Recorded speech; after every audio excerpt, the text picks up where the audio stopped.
मायाव कारापसन जादों जे जोंनि MCLA निफ्राय लानानै चिफ डिपुटि चिफ गोजौ लेभेलसिम कारापसन जादों होनना बुंदों मानसिफ्रा दा कारापसन जादों होनना बुंबाथ' जाया बिनि तदन्तखौ दिनै रावबो खालामाखै खिन्थु दिनै जों उदालगुरि डिस्ट्रिक्ट एक्स BLT जानानै बिनि तदन्तखौ खालामगासिनो दं दिनै नोंथांमोना प्रमान मोनगोन जोङो गासैबो गामियावनो हाबनानै जोङो रायजो राजाफोरजों मोनसे अपिनियन लादों बा सोंदों आरो गासैबो डिपार्टमेन्टआव हाबनानै जों गासैबो तथ्यफोरखौ लाजोबदों दिनै जोङो गामि गामि गोबां गोरों गोराफोर दं बिसिनावबो जों माखासे साजेसन लादों माखासे रायजो राजाफोर इन्टेलेक्सुवेल बिसिनावबो सोंदों आरो गोबां रायजोफोरनो मतामत लादों जोङो दिनै बबे डिपार्टमेन्टआव माबायदि केलेंकारि जादों दिनै जोंनि माखासे डिपार्टमेन्टनि EMफोरा मावजिनि बारलाय नेवलायनि बारनानै दिनै रायजोफोरखौ बावगोमालांदों दिनै गोबां रायजो राजाफोरनि मददजोंसो जानाय नैबे BTCआ दिनै बेखौ दिनै बावगारदों माखासे MCLA EMफोरा जे रायजोफोरनाव जेबो सोङा बिसोरो रायजोफोरनाव सोंनानैसो खामानि मावनांगौ जे बिथांमोना भटनि समाव बा इलेक्सननि समाव बिसोर भट बिनो फैयो खिन्थु खामानि मावनाय समाव बिसोर रायजोफोरनाव सोङा दिनै मोनसे सिस्टेम बानायदों प्रमद सारा मोजां सिस्टेम बानायगोन होनना बुंदों मथथे मास मोनथामजों मोनसे मिटिं जागोन बेखौ बिथाङा फोरमायदों दिनै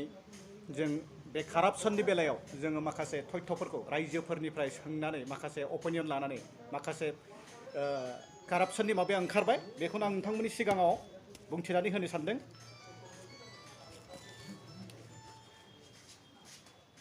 जे बहा कारापसन जादों नम्बर 1 जादों PNRD लाइन डिपार्टमेन्ट बेयाव जादों मथथे IAY houses under department from 2005 to 2015 to be verified by his excellency the governor of Assam बेखौ जोङो गवर्नरनो होगोन बे नम्बर 1 2 नम्बराव जाबाय बे PNRD लाइन डिपार्टमेन्टआवनो जाहैबाय बे जब card a lot of corruption is taking place under job card at BCDC level. Money transfer to the job card holders have been withdrawn by the BCDC members. Kindly verify the truth. आरो मोनसे जाहैबाय 3 नम्बराव दं बे माबायावनो PNRD डिपार्टमेन्टआवनो it is come to learn that BCDC and TCLC chairman have illegally withdrawn IAY houses fund mean for the poor beneficiaries. बेनिफ्राय number 4आव फैदों जेनेबा पाब्लिक अपिनियन लानानै रायजोफोरनि माबानायाव बेयाव ओंखारदों the agriculture department supply like potato seeds vegetable seeds etcetera under this department has been illegally accorded to parties without any proper procedure from 2005 to 2019 kindly verified the department. बेनिफ्राय number 5आव दङ handloom and textile department. Tribal women weavers are supposed to receive individual beneficiary scheme under this department. Till date, we have not seen any such scheme and which has to be verified. माने जोंनि बर' आइजोफ्रा बा बर' आइजोल' नङा बेयाव आसामिस बेनिफ्रायहाय राभा बिसोरो माने जि दायो बे जि दानायाव माखासे इन्डिभिजुवेल बेनिफिसियारि बिथांमोना मोननांगौ जे 80,000 1 लाख बेफोरबायदि इन्डिभिजुवेल बेनिफिसियारि स्किम मोनो दै ट्राइबेल वुमेन बेनिफ्राय आसामिस बेनिफ्राय राभा बिसोरो नाथाय बिथांमोनखौ दिनै जों थाइसेबो बेनिफिसियारि स्किम मोननाय बा खोनाफेराखै आरो नुवाखै बेनिखायनो बिथांमोना रिपर्टआव होदों बेखौ जे दिनैसिम थाइसेबो फैसा रावबो मोनाखै सम बे BCDC चेयारमेनफ्रा बेखौनो खुन्दुं मुथासे मुथानै होनानै माने हान्थना खालामना दोनो आरो बेनिफ्राय नम्बर 6आव फैदों जे जेनेबा जोंनि बर'फ्रा मोजां मोनसे जोंनि इनकाम सर्स जितुनिखि जों बे सर्सजोंनो गथ' गथाय फोरोङो बे गथ' गथायफोरखौ जों स्कुल कलेज बेजोंनो फोरोंगासिनो बे डिपार्टमेन्टआनो जाहैबाय भेटेनारि दिनै भेटेनारि डिपार्टमेन्टआव जेबो इनिसिएटिभ गैया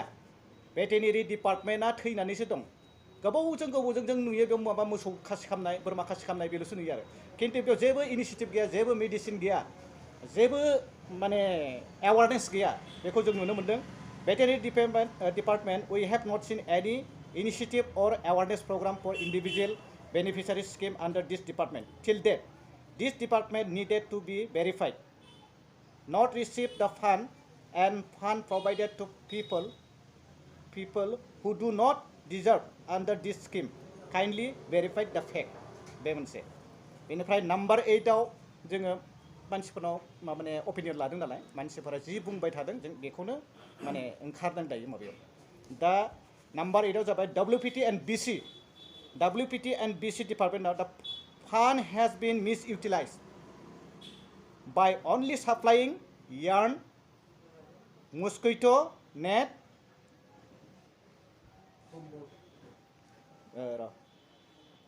mosquito nets, blankets, etc.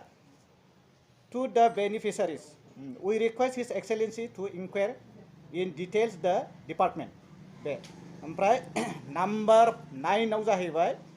Food and civil supply. Food and सिभिल साप्लाइआवबो मानसिफ्रा माबा होदों माने कमप्लेन होदों रायजोफ्रा food and civil we have seen lot of illegal activities in this department. We request the authority to verify in details होनना बुंदों। बेनिफ्राय नैबेयाव दङ नाम्बार 10 आव दङ जाहैबाय PWD रुरेल रोड्स डिपार्टमेन्ट। बे डिपार्टमेन्टआव जाहैबाय it has been noticed by us that lot of illegal work order under go ahead policy we have given by the department which resulted non payment of bill to the contractors. We request His Excellency to look into the matter and take appropriate action against the department. बेखिनियानो आरो मोनसे थालांदों बेवहाय जोंनि माबायाव 7 नम्बराव मोनसे थालांदों जे बिथांमोना खोब माबा दुखु मोनदों रायजो राजाफ्रा जे कालचार डिपार्टमेन्टआव बनजार दैमारिनि जिथुनिखि डिपार्टमेन्ट बिथाङा ओरैबायदि इलिगेल खालामदों माने ओरैबायदि मानसिया बियो मावजिनि बारलाय सेसानि बारलाय बारो बे मानसिया बे दिनैसिम कालचारनि मानसिफोरखौ सिनायाखै सोरबा रिया ब्रह्ममोन बायदिनो सोरबा एकदम माने नांथावि मानसिफोरनो बिथाङा कालचार डिपार्टमेन्टनिफ्राय माखासे स्पन्सर खालामनायखौ जों नुनो मोन्दों जे बेयाव बे डिपार्टमेन्टआ जाहैबाय कालचार डिपार्टमेन्ट बे बनजार दैमारिनि डिपार्टमेन्ट दा बे डिपार्टमेन्टआवबो रायजो राजाफ्रा माबादों we have seen the fund being illegally misutilized. Genuine people have not received the fund and fund provided to people who do not deserve under the scheme. Kindly verify the fact. बे culture department आरो दा रायजो राजाफ्रा जोबनायाव मोनसे जोंखौ खावलायदों दा जोबनायाव बेनो ओरैबायदि इलिगेल जादों ओरैबायदि कारापसन जादों डिपार्टमेन्टआ मोनथाम डिपार्टमेन्ट मोनसेया जाबाय नाम्बार 1 WPTNBC मोनसेया जाबाय PNRD आरो मोनसेया जाबाय एग्रिकालचार बे मोनथाम डिपार्टमेन्टआव ओरैबायदि खौथि इलिगेल खालामदों बेयाव साप्लाइ होनानै फार्सेस कमिटि BTCनि जिथु सिगांनि आन्डार सेक्रेटारिमोन बिथाङा रबिनसन मुसाहारि बिथाङा ओरैबायदि माने बेवहाय माने ओरैबायदि बिनि पलिसिजों माने फार्सेस कमिटि दानानै ओरैबायदि फैसा लुथिदों जे BTCखौ गोबां मानसि थैनायनि उनाव गोबां शहीद जानायनि उनाव सुक्ति जाबाय बेफोरखौ बावगारजोबदों आरो माखासे अफिसारफ्रा माने दाउखा सिलाफोर बायदि बोख्लाबनानै जादों बेवहाय रबिनसन मुसाहारिया माखासे माबाखौ पलिसि बाहायनानै फार्सेस कमिटिफोरखौ बिराद फैसा बोख्लाबनानै जाहोदों बेनो जाहैबाय WPTNBC बेयाव बेसेबां दिनैसिम साप्लाइ जाखो मुस्रि कम्बल खुन्दुं स्प्रेयार मेसिन सुइं मेसिन ओमफ्राय बे एखे बुस्थुखौनो PNRDआवबो होयो होमबा मोनसे डिपार्टमेन्टजों होबा बै डिपार्टमेन्टजों आरो बे बेलेग मोजां खामानि मावनो हागौमोन बे मोननैबो डिपार्टमेन्टआवहाय माने फैसाया बिराद मिस इउटिलाइज जादों आरो माने मिस इउज जादों बेखौनो दा रायजोफोरनि लुबैनायाव मोनसे रिक्वेस्ट खालामदों रायजोफ्रा जे बिसिबां फैसा बिसिबां एमाउन्ट 2005 निफ्राय 2019 सिम बिसिबां एमाउन्टनि साप्लाइ होखो बेखौ जोंनि हिसाबखौ होयोबा मोजां जागोन होनना बुंदों आरो दा जोंनियाव बे हिसाबा गैया माखासे तथ्यफोरखौथ' जों मोनबाय दा बे हिसाबखौ जों मोननो लुबैनानै जों मोनसे RTI मारिनांगोन नङा होमबा बे RTIखौ जों बानायखाबाय बेनिखायनो जोङो रायजोफोरनाव सोंबाय दिनै लास्ट जों गाबोन समबाराव जों फाथायगोन हा जों समबाराव फाथायगोन बेनो जाहैबाय PNRD आरो माबा WPT to the public information officer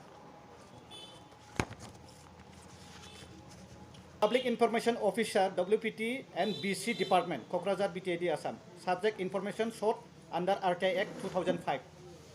subject information sir kindly provide me the following details number 1 आव रायजोफोरनि सोंनो होनाय मथे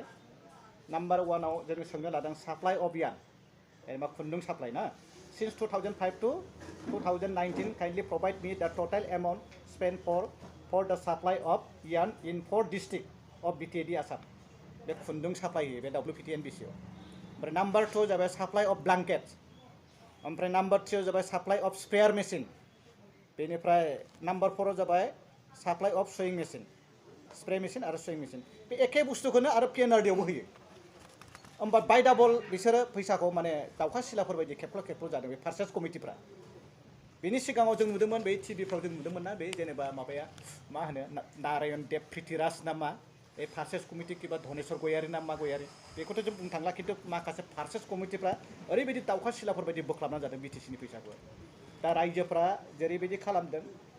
जेरैबायदि लुबैदों बेबायदि जों थांगासिनो दं जोंनि एक्सपिएलटिफ्रा गामि गामि हाबदों पाब्लिक अपिनियन लादों रायजोफोरनाव सोंदों बेफोर गासैबो तथ्यफोरा जोंनाव बे तथ्यफोरा दंजोबो गासैबो जों ब्लक लेभेलनिफ्राय लानानै बिसिडिसि लेभेलनिफ्राय लानानै माने गासैबो थारमाने माबा जागोन बे इनकुवारि जागोन आरो मोनसे खोथा